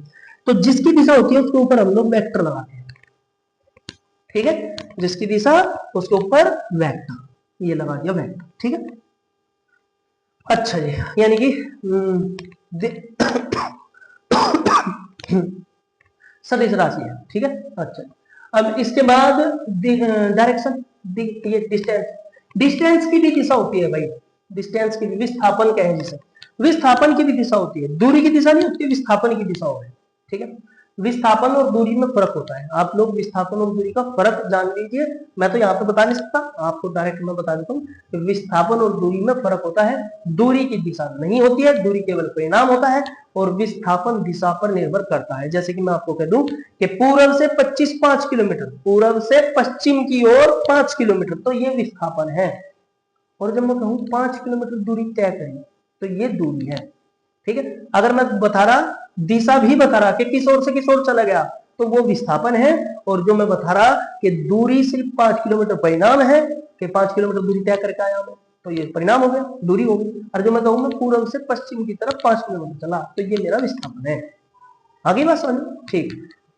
तो वहां पे देखो डायरेक्शन की विस्थापन दिखा, तो विस्थापन की डायरेक्शन इस तरफ, विस्थापन की दिशा इस साइड है, तो डी का भी डायरेक्शन होती है भैया, विस्थापन डी, डिस्प्लेसमेंट, डिस्प्लेसमेंट मतलब विस्थापन, ठीक है, इसीलिए तीसरी नोट करना। अब इनके बीच में डॉट प्रोडक्ट होता है, ठीक है, डॉट प्रोडक्ट, डॉट प्रोडक्ट को आप लोग खोलेंगे तो ये आएगा E into D cos theta बराबर क्या हूं, E into D cos theta, ठीक है। अब हम लोगों को चेक करना है थीटा की वैल्यू। माइनस क्यू पर विद्युत क्षेत्र की तीव्रता उस साइड और डिस्टेंस इस साइड, ठीक है। देखो माइनस क्यू पे विद्युत क्षेत्र की तीव्रता है इस साइड और विस्थापन कर रहे हैं हम इस साइड, तो दोनों के बीच में कितना एंगल बनेगा, 180। विस्थापन इस साइड हो रहा और विद्युत बल रेखा उस साइड है, ठीक है। विस्थापन ऐसे, विस्थापन ऐसे और विद्युत क्षेत्र की तीव्रता ऐसे, ठीक है, दोनों एक दूसरे के ऐसे है, ऐसे विद्युत क्षेत्र की तीव्रता और इस तरफ डिस्टेंस, ठीक है, दोनों के बीच में कितना एंगल बनेगा, 180। तो यहां पर थीटा की वैल्यू 180 है, 180 मतलब 180, क्या हूं, ई डी कोस 180, कोस 180 बराबर क्या हूं, ई डी, यहां पर चेक कर लीजिए, यहां पर विद्युत क्षेत्र है, ये जो विद्युत क्षेत्र है ई, ई ई की दिशा प्लस क्यू पर उस तरफ है और विस्थापन इसमें बीसी साइड है, तो यहां पर भी 180 आएगा कोस थीटा की वैल्यू, क्या हूं, ई डी कोस 180। मैं एक बार चेक कर लूँ ये फ्रेम में आ रहा है, देखे, हाँ भाई आ रहा, अब तक तो आ रहा। अब यहाँ नीचे स्पेस नहीं बचा, यहाँ पे मैं थोड़ा सा यहाँ लिखूंगा, देखो क्यों के द्वारा जो W1 की वैल्यू आई, W1 की वैल्यू जो है ये है 100 cos 180 की वैल्यू -1 हो गई, तो माइनस क्यों ई डी ये आ गई वैल्यू, और प्लस क्यों के कारण जो W2 है वो भी माइनस क्यों ई डी ये आ गई। देखो दोनों के दोनों कार्य बराबर है, W1 बराबर W2, लेकिन अगर दोनों को ऐड कर दूंगा मैं, देखो W1 प्लस W2, ऐसे W1 प्लस W2, ठीक है, तो दोनों के दोनों जीरो आएंगे। कैसे, देखो अगर मैं W1 बराबर W2 है, ठीक है, W2 को इस तरफ लेगा हूं, देखो यहां जैसे यहां लिख रहा है 1 प्लस W2 इस साइड आएगा, ठीक है, इस तरफ आगे माइनस हो जाएगा, माइनस बराबर क्या आएगा, जी, ठीक है, प्लस करा ना इस तरफ आगे माइनस। अब मैं W1 W2 की वैल्यू देखो, इनकी जगह वैल्यू पुट करूंगा, नीचे ही बैठना पड़ेगा भाई, इनकी जगह वैल्यू पुट करूंगा, माइनस क्यों ई डी बराबर माइनस क्यों ई डी इज माइनस क्यों ई डी को इस तरफ लेगा ये क्यों ई डी, और ये प्लस क्यों ई डी बराबर 0। तो देखा आप लोगों ने, ये माइनस क्यों ई डी जब मैं इस साइड लेके आऊंगा तो ये माइनस वाला प्लस हो जाएगा, और ये माइनस का और ये प्लस का दोनों मिलकर के 0 हो जाएगा बस, ठीक है। तो इस प्रकार से हम लोगों ने यहां सिद्ध कर दिया कि माइनस क्यू और प्लस क्यू को विद्युत क्षेत्र तक आने के लिए जो अनंत दूरी तय करनी पड़ती है, और उस अनंत दूरी को तय करने में जो माइनस क्यू के द्वारा कार्य किया जाता है और प्लस क्यू के द्वारा कार्य किया जाता है, दोनों आवेशों के द्वारा किया गया कार्य बराबर होता है और योग करने पर शून्य होता है। आ गई बात समझ में, इस प्रकार से इस तरीके से हम लोग निकाल सकते हैं कि दोनों आवेशों के द्वारा किया गया कार्य शून्य है, ठीक है, ऐसे। अब ये जो शून्य हो चुका है उसको तो हम लोग रहने देंगे, उसको तो लिखेंगे नहीं, ठीक है। बाकी जो आगे का कार्य है, माइनस क्यू आवेश को, जो प्लस क्यू आवेश को वैद्युत क्षेत्र के अंदर लाने के लिए माइनस क्यू आवेश को 2L दूरी जो एक्स्ट्रा तय करनी पड़ी, उस 2L दूरी को तय करने में माइनस क्यू के द्वारा जो कार्य किया गया उस कार्य को हम लोगों को डिफाइन करना है, ठीक है। उस कार्य को क्या करना है, डिफाइन करना है, वो कार्य हम लोगों को निकालना है, ठीक। अगली बात समझे। तो चलिए मैं इसको तो साफ ही कर दूं, ये और ये तो साफ ही कर दूं, क्योंकि ये तो शून्य हो गया, ये समझने के लिए था बस। और एक चीज और मैं आपको बता दूं, कुछ बुद्धिजीवी लोग जो है वो कहेंगे कि भाई अगर हम लोग यहाँ एफ के स्थान पे क्यू ई डी रखे ही ना तो क्या आएगा, ठीक है। तो देखिए अगर हम लोग, मैं इसको थोड़ा क्लीन ही कर लूं जिससे और थोड़ा अच्छा लगे। मैं डिस्टर्ब पता नहीं कहाँ रख देता हूँ, ये रखो, ये रहा। देखो जिन दो चीजों के बीच का हम एंगल देख रहे हैं वो दो चीज वेक्टर रूप में होनी चाहिए, ठीक है। वो दिशात्मक होनी चाहिए, सदिश राशि होनी चाहिए। तो सदिश राशियों के बीच का जिन चीजों की यहाँ मल्टीप्लाई की गई है उन्हीं चीजों के बीच का एंगल यहाँ पर रखा जाता है, ठीक है।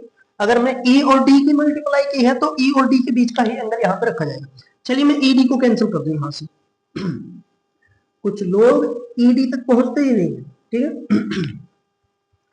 कुछ कहते हैं कि भाई ये W1 W2 दोनों को अलग अलग करके निकालो, प्लस क्यू का कार्य अलग निकालो, माइनस क्यू का कार्य अलग निकालो, और फिर बताओ, फिर करो इनको जीरो, ठीक है।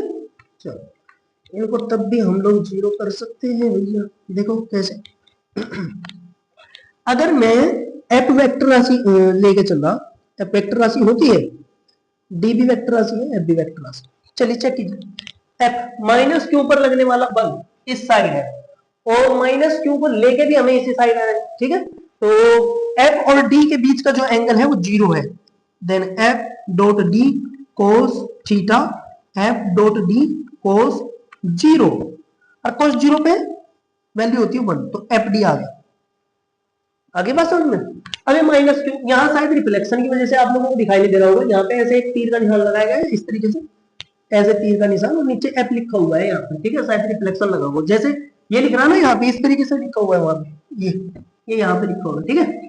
हाँ तो एफ की दिशा उस तरफ है और हम लोगों को विस्थापन इस साइड करना है, तो एफ उस साइड हो गया और विस्थापन इस साइड हो गया, तो बीच में कितना एंगल हो गया, 180।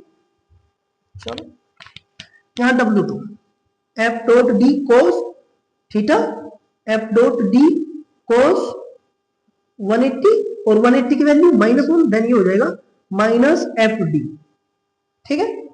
यहां पे चेक करो, बल एक सदिश राशि है, हमने वेक्टर रूप में लिखा, एंगल एफ और डी की मल्टीप्लाई हो रही तो एफ डी के बीच का एंगल पुट किया, एफ डी की मल्टीप्लाई हो रही तो एफ डी के बीच का एंगल पुट किया, प्लस आवेश के द्वारा किया गया जो कार्य है वो नेगेटिव आया है, और माइनस क्यू के द्वारा किया गया कार्य पॉजिटिव आया है, ठीक है। अब ये W1 है और ये W2 है, देन W1 प्लस W2 कीजिए बराबर 0 आना चाहिए। W1 की वैल्यू एफ डी प्लस, और W12 की वैल्यू माइनस एफ डी, दोनों को ऐड करो और ये 0, ठीक है। अब कुछ बुद्धिजीवी लोग ये कहेंगे कि प्लस क्यू के द्वारा किया गया कार्य नेगेटिव नहीं होता है, प्लस क्यू के द्वारा किया गया कार्य पॉजिटिव होता है, और नेगेटिव चार्ज के द्वारा किया गया कार्य नेगेटिव होता है, ये बात कही, ठीक है। तो मैं इस बात को नकारात्मक मानता हूं भाई, मैं इसको नहीं मानता, मैं सिद्धांतिक के आधार पर चलता हूं, सिद्धांतों के आधार पर चलता हूं, जो मुझे यहाँ दिखाई दे रहा है, ठीक है।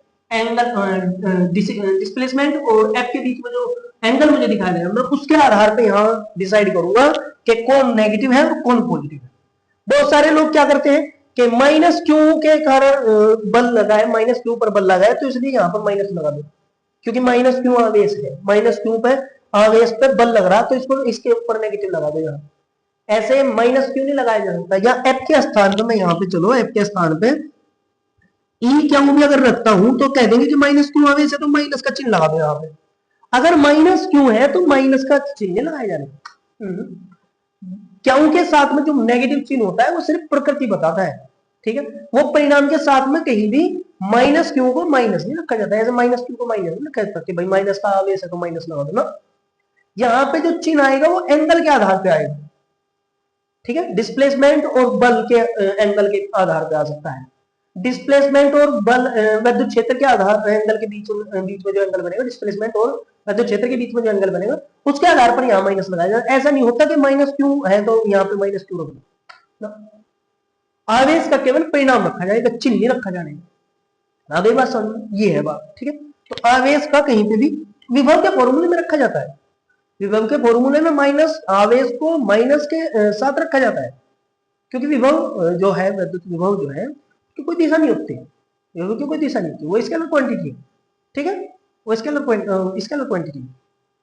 जबकि यहां भी स्केलर क्वांटिटी है, लेकिन स्केलर क्वांटिटी की मल्टीप्लाई किसके साथ होगी, वेक्टर क्वांटिटी के साथ, ठीक है। तो हम यहाँ चिन्ह की प्रकृति में चिन्ह नहीं रख सकते, आवेश का परिणाम रख सकते हैं लेकिन प्रकृति नहीं रख सकते। आगे बात समझ, ठीक है। तो ये इस प्रकार से, तो यहाँ पे माइनस नहीं लगाया जाएगा, ठीक है। तो चलिए मैं इसको क्लीन कर दूं। अब तो बस जो मैंने आपको समझाना था वो मैंने समझा दिया। अब बस आपको जो लिखना है आपकी बुक के आधार पर वो मैं आपको बताता हूँ। मैंने थोड़ा है इसमें एक्स्ट्रा भी लिख रखा है, ऐसी बात नहीं है, इसको भी साफ कर दूं, किसी काम का है। चलो देखो, इसमें लिखा हुआ है भाई, चित्र के आधार पर विद्युत क्षेत्र के अंदर विद्युत द्विध्रुव की स्थितिज ऊर्जा, जब किसी विद्युत द्विध्रुव को अनंत दूरी से विद्युत क्षेत्र के अंदर लाया जाता है तो विद्युत द्विध्रुव को विद्युत क्षेत्र के अंदर लाने के लिए, ठीक है, देखो, तो विद्युत द्विध्रुव को विद्युत क्षेत्र में लाने के लिए जो कार्य करना पड़ता है, यहाँ पे शायद थोड़ा रिफ्लेक्शन लग रहा होगा, ठीक है, लाइट का रिफ्लेक्शन, देखो शायद अब ना लग रहा हो, ठीक है, आप स्क्रीनशॉट भी ले सकते हैं। नहीं लग ही रहा होगा, मेरे हटने से कौन सा हट जाएगा। तो अभी क्या बोला मैंने, यहाँ पे लिखा हो अनंत दूरी से विद्युत क्षेत्र के अंदर लाया जाता है, जब किसी विद्युत द्विध्रुव को अनंत दूरी से विद्युत क्षेत्र के अंदर लाया जाता है तो विद्युत द्विध्रुव को विद्युत क्षेत्र में लाने के लिए जो कार्य करना पड़ता है, जो कार्य यहाँ लिखा हुआ है, जो कार्य करना पड़ता है वह कार्य ही विद्युत द्विध्रुव की स्थिति ऊर्जा के रूप में संचित हो जाता है, वह कार्य ही विद्युत द्विध्रुव में स्थिति ऊर्जा के रूप में संचित हो जाता है।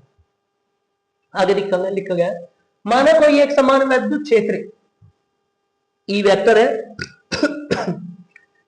है तथा अनंत दूरी पर एक विद्युत द्विध्रुव ए भी है, जिसे विद्युत क्षेत्र के अंदर इस प्रकार लेकर आना है कि विद्युत द्विध्रुव आघूर्ण की दिशा सदैव विद्युत क्षेत्र ई के अनुदिश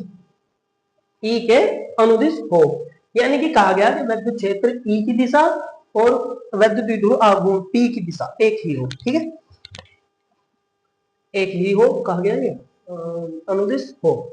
विद्युत क्षेत्र ई के कारण प्लस क्यू आवेश पर लगने वाला बल F क्यू ई विद्युत क्षेत्र की दिशा में बाहर की ओर लगता है, जबकि माइनस क्यू आवेश पर विद्युत क्षेत्र की दिशा के विपरीत बल F बराबर क्यू ई लगता है, ठीक है, विपरीत दिशा में बल लगता है, ठीक है, क्षेत्र की दिशा के विपरीत बल F बराबर क्यू ई लगता है। माइनस क्यू आवेश पर विद्युत क्षेत्र स्वयं कार्य करता है, जबकि प्लस क्यू को विद्युत क्षेत्र में लाने के लिए बाह्य कर्ता द्वारा कार्य किया जाता है।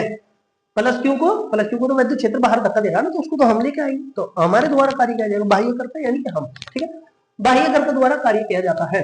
दोनों आवेशों को विद्युत क्षेत्र में लाने के लिए जो कार्य किया जाता है, ठीक है, किया गया वह कार्य, शायद यहाँ से लाइन मिस हो गई है, दोनों आवेशों को विद्युत क्षेत्र में लाने के लिए जो कार्य किया गया वह कार्य बराबर में विपरीत है।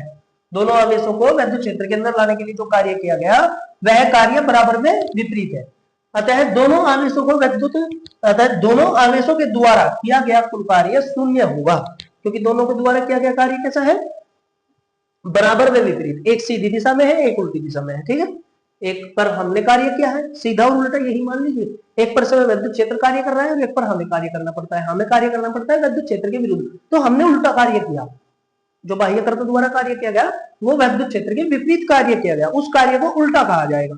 इसीलिए यहाँ प्लस क्यू पर किया गया कार्य नेगेटिव आया था, क्योंकि प्लस क्यू पर हमने कार्य किया और हमने विद्युत क्षेत्र के विरुद्ध कार्य किया, और विरुद्ध किया गया कार्य विपरीत होगा, वो ही नेगेटिव में आएगा, वो नेगेटिव में आया। आगे बात सुन, ठीक है। ठीक है ऐसे। तो यहाँ पे विपरीत और बराबर है, अतः दोनों अंशों के द्वारा किया गया कुल कार्य शून्य होगा। मैंने आपको दिखा भी दिया कैसे कैसे शून्य होगा। जबकि प्लस क्यू आवेश को विद्युत क्षेत्र के अंदर, अरे ये कब साफ हो गया भाई, विद्युत क्षेत्र के अंदर लाने के लिए माइनस क्यू आवेश को 2L दूरी अधिक तय करनी पड़ेगी।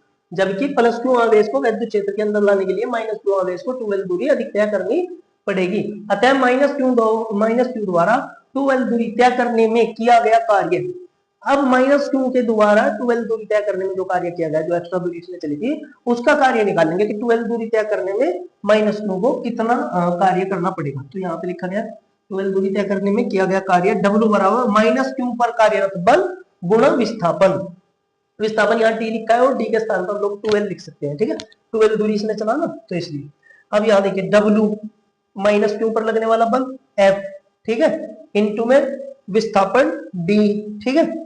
W E के स्थान पे क्यू E लिख सकते हैं हम लोग, कैसे, विद्युत क्षेत्र की परिभाषा से E बराबर F अपॉन Q होता है, तो F बराबर क्यू E हो जाएगा, ठीक है। तो F की जगह पे Q इंटू E इंटू में D, ये D तो यही चाहिए, ठीक है। क्यू, अब क्यू ही किसके लिए क्वांटिटी है, तो देखो मैंने यहाँ सिंपल रखा, माइनस क्यू रखा तो नहीं यहाँ पे, वैसे तो माइनस क्यू पर लगने वाला बल है, ठीक है। और कहते हैं कि भाई माइनस लिख दो, या तो मैंने यहाँ माइनस नहीं लिख रखा, मैंने सिर्फ क्यों लिखा। माइनस आएगा तो वो कैसे आएगा वो मैं आपको बताऊंगा। ई और डी, ई और टी, ई की भी दिशा होती है डिस्प्लेसमेंट, इसकी भी दिशा होती है, तो दोनों वेक्टर राशियां हैं, तो वेक्टर लगाया, डॉट लगाया, डॉट प्रोडक्ट किया इनका, वी डॉट डी, क्या जुगा तू, ई जुगा तू, डी जुगा तू, वेक्टर हटाएंगे तो cos थीटा आएगा, ठीक है, cos थीटा आएगा। अब डब्ल्यू क्यों ई डी मल्टीप्लाई किस किस का, और डॉट प्रोडक्ट ई डी का, ई और डी के बीच में एंगल चेक करो, विद्युत क्षेत्र की तीव्रता माइनस क्यू उस तरफ और डिस्प्लेसमेंट इस तरफ, ठीक है।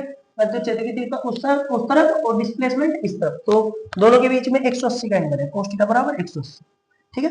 180 में ये माइनस होता है, तो मैंने यहाँ पे लिख रखा है, देखो W बराबर क्यों ई डी 180, मैंने ये वाली लाइन नहीं, ये पूरी की पूरी यहाँ से वहां लिखी, ठीक है। अब 180 की वैल्यू यहाँ की -1 से मल्टीप्लाई की, और डी की वैल्यू रखी 2L, ठीक है।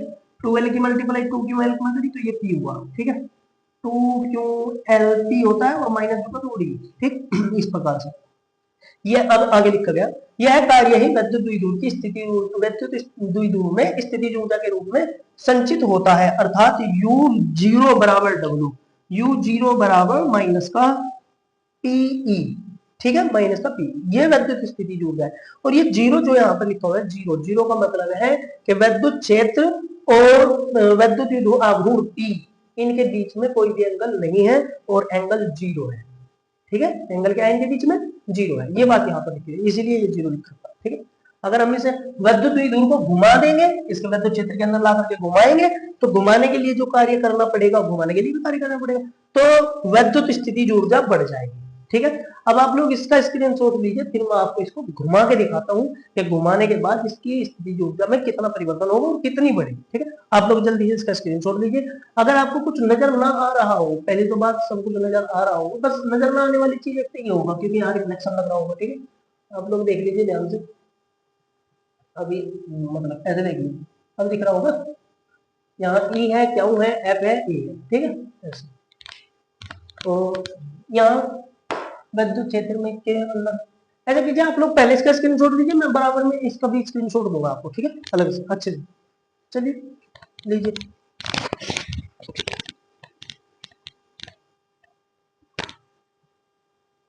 अब जो नंबर आता है हमारा वो आता है कि यदि विद्युत द्विध्रुव को इसके अंदर लाने के पश्चात घुमाया जाए तो विद्युत द्विध्रुव की स्थिति ऊर्जा बढ़ेगी या नहीं, तो ऑब्वियसली भाई बढ़ेगी, नॉर्मल सी बात है, ठीक। यहाँ जो अभी विद्युत द्विध्रुव को अनंत से विद्युत क्षेत्र के अंदर लाया गया है, तो विद्युत द्विध्रुव साम्य स्थिति में, मैं यहाँ पे लिखूं, जब विद्युत द्विध्रुव को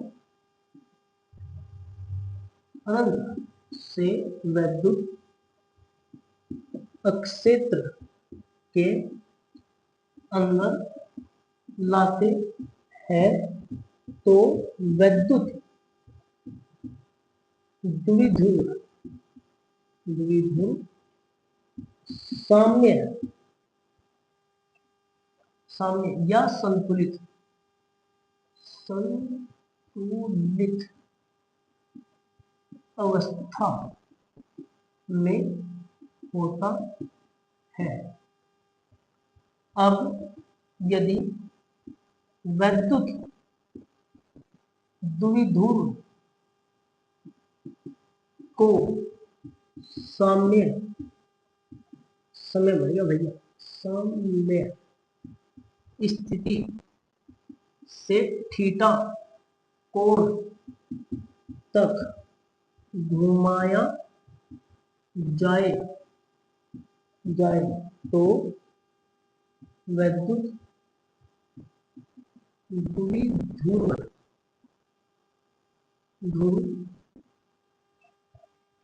को घुमाने में किया जाने वाला कार्य W बराबर PE cos 1 minus cos theta होगा। आगे बात समझो, ठीक है।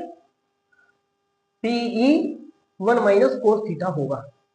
अब वैद्युत द्विध्रुव की कुल स्थिति ऊर्जा, अब वैद्युत द्विध्रुव की कुल स्थितिज ऊर्जा U थीटा, पहले U जीरो था, U जीरो मतलब वैद्युत द्विध्रुव को बस अनंत से लेके आया गया था, ठीक है, लेकर के आए और उसको वैद्युत क्षेत्र के अंदर रख दिया जीरो एंगल पर, ठीक है, तो U थीटा, ठीक है। अब U थीटा का मतलब वो था U जीरो, ये हो गया U थीटा। U थीटा का मतलब लेके आए अनंत से वैद्युत द्विध्रुव को लेकर के आए वैद्युत क्षेत्र के अंदर और ला करके फिर थीटा एंगल तक घुमा दिया, तो इसकी वैद्युत स्थिति ऊर्जा क्या होती है, बढ़ जाती है। अब इसीलिए तो आपने क्या, अब वैद्युत द्विध्रुव की कुल स्थिति ऊर्जा U थीटा बराबर U0 प्लस W। ये कौन सी ऊर्जा है, ये वो स्थिति ऊर्जा है जो अनंत से वैद्युत द्विध्रुव को लाने के लिए की गई थी, ठीक है, अनंत से वैद्युत द्विध्रुव को अनंत से वैद्युत क्षेत्र के अंदर लाने के लिए किया गया था यह स्थिति ऊर्जा, ठीक है। वैद्युत द्विध्रुव को अनंत से वैद्युत क्षेत्र के अंदर लाने में जो कार्य किया गया था ये वो वाली ऊर्जा है, वो वाला कार्य है, और ये थीटा एंगल तक घुमाने के लिए जो कार्य किया गया था। अच्छा U0 बराबर था क्या, U0 बराबर था माइनस का PE, ठीक है।